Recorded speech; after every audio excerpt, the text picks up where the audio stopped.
What up, YouTube? Yes, your boy Big C, Noose and Lawn Care at you.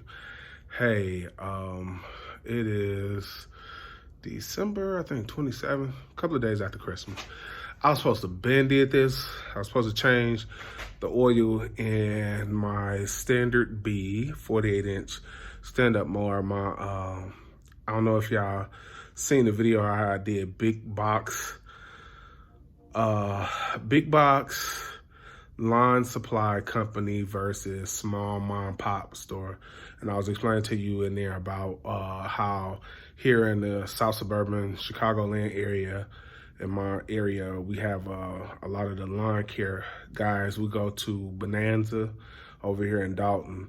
And so I do consult with them a lot about certain maintenance I should do on different line equipment. And if I need a quick part or something, I pick it up from them. But like major purchases or anything big, I do go to Russo. I still love Russo. Prices is good. They're outside of Crook County. But if I need a quick fix or some quick consultation on something, so the owner, which is one of the major mechanics there, he said, when I'm done cutting for the season, make sure that I change my oil out, even though I might not have reached the manufacturer running hours. Still change it because my mower sits in the cold. As you can see, it's cold in my garage, and I'll show you on my little clock I have in my garage, just an hour off because I didn't change it for daylight savings time. But it's right now it is 43 degrees in the garage. But I'm changing the oil, and I'm gonna show you a little bit of it, probably maybe step by step. But in here, in this video, you're gonna see, as y'all know, y'all watched my videos before, I do a lot of my maintenance on my trailer. I know it's crazy, but I do it on my trailer. And I couldn't get my oil drain pan underneath the stand-up. So me being lazy, yes, I'm lazy, I have this machine that it sucks like fluids, so if I have a mower that has bad gas in it, it'll suck it out, with my air compressor.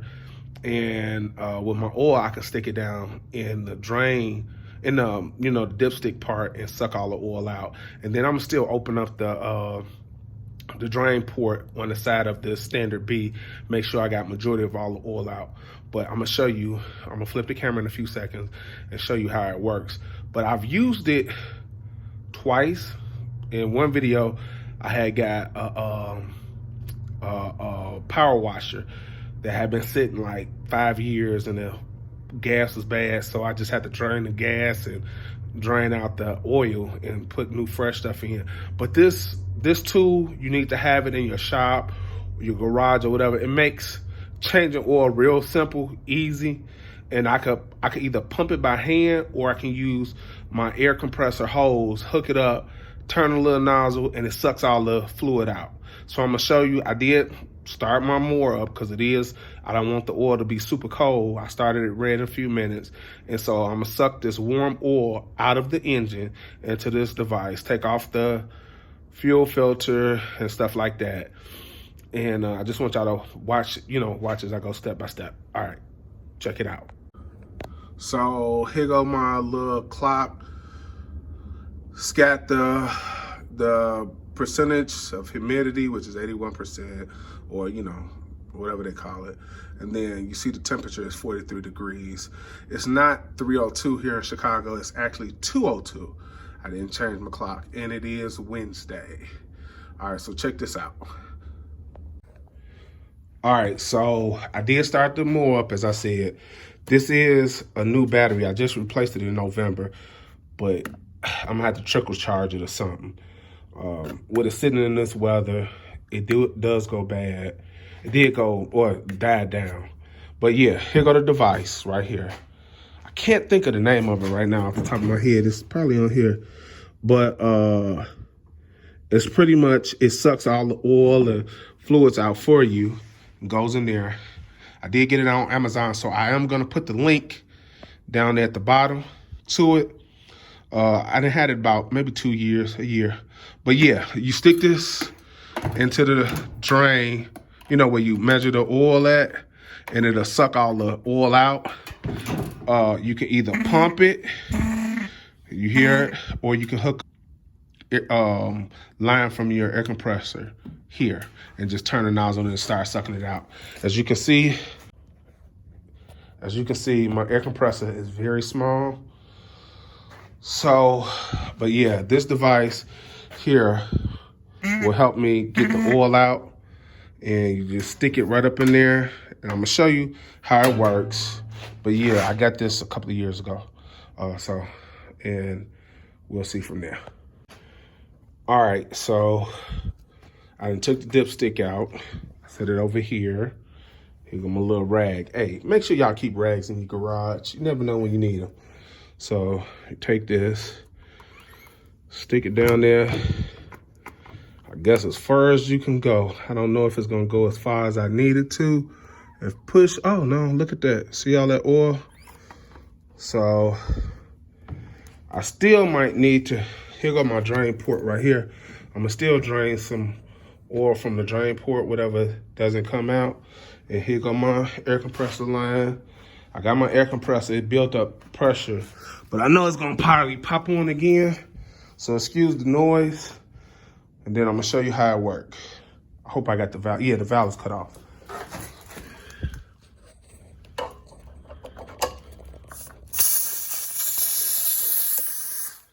Hold on. I'm working with one hand. So let's see how this thing works. So I'm about to flip the valve right here. Look at that.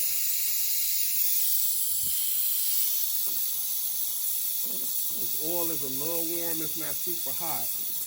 But as you can see, it is sucking it in.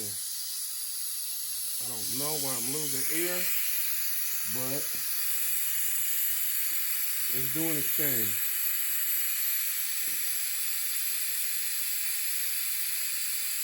All right, once it's done, I'll restart the video back. So for right now, I have to add my little itty bitty hose. See the little bitty itty bitty hose as an extension to the big hose, because I didn't know how far the hose was going down in the dipstick area. And I want to make sure I get as much oil out as possible. I know you probably can't see at the bottom of it how much oil that came out so far. But as you all know, it's like 2 quarts of oil normally in these stand-up mowers. So I'm building my air pressure back up because it did deplete. The air we heard was coming from this valve because it lets out air as it sucks. And then if you pump, it lets out air on this side. But yeah, I'm gonna let the air pressure build up. As you can see, it's halfway there. Then I'm gonna start sucking some more oil out. Hopefully I get it all out on this next run. All right. Alrighty, YouTube. And I'm 90% done with this oil change. I'm gonna show you how much oil I sucked out, but I also used the liner of a paint tray to catch the rest of it, because the machine didn't suck all as much of it. Well, it was sucking it all out, but it wasn't going fast enough for me. So I went on and drained the last little bit in a paint, you know, one of them rollers inserts, the plastic inserts, and then I just sucked that oil that was in there into the machine. But I'm gonna flip the camera and let you see. I got a little bit over 1 liter of oil, so you can do the mathematics. How much is 1 liter to ounces, and go from there. But let me flip this camera so you can see how much oil that I took out. Forgive me, it took me a second to take the hose off, but you can see the oil in the inside. But on this machine, it does have markings. I don't know if y'all can see that well, but it's a little bit above the liter. It's pretty much at the 2 liter mark. So it's 2 liters of oil that's in there. But yeah, so I'm about to pour the new oil in there. And as you can see, I have changed the oil filter too. Leaked a little oil on my engine, but when springtime come, I'm gonna wash it down real good. But yeah, put the 4-cycle engine oil by Kawasaki SE30 in there. Boop. And I'm gonna do 2 quarts. So this is 1 quart, then it's the other quart there. And in the springtime, I'm also change the fuel filter out. But yeah, this is pretty much my oil change. So the main reason why I do my oil change, so I have fresh oil in the spring and that old oil won't be sitting in my engine over the winter time. So as you've seen how cold it is in Chicago, we have not got any snow yet. I'm still got my fingers crossed because I need some snow so I can make some extra money. But yeah, just like this video, subscribe. Just a real quick, simple video on how to change your oil and your stand-up mower. All right, holla.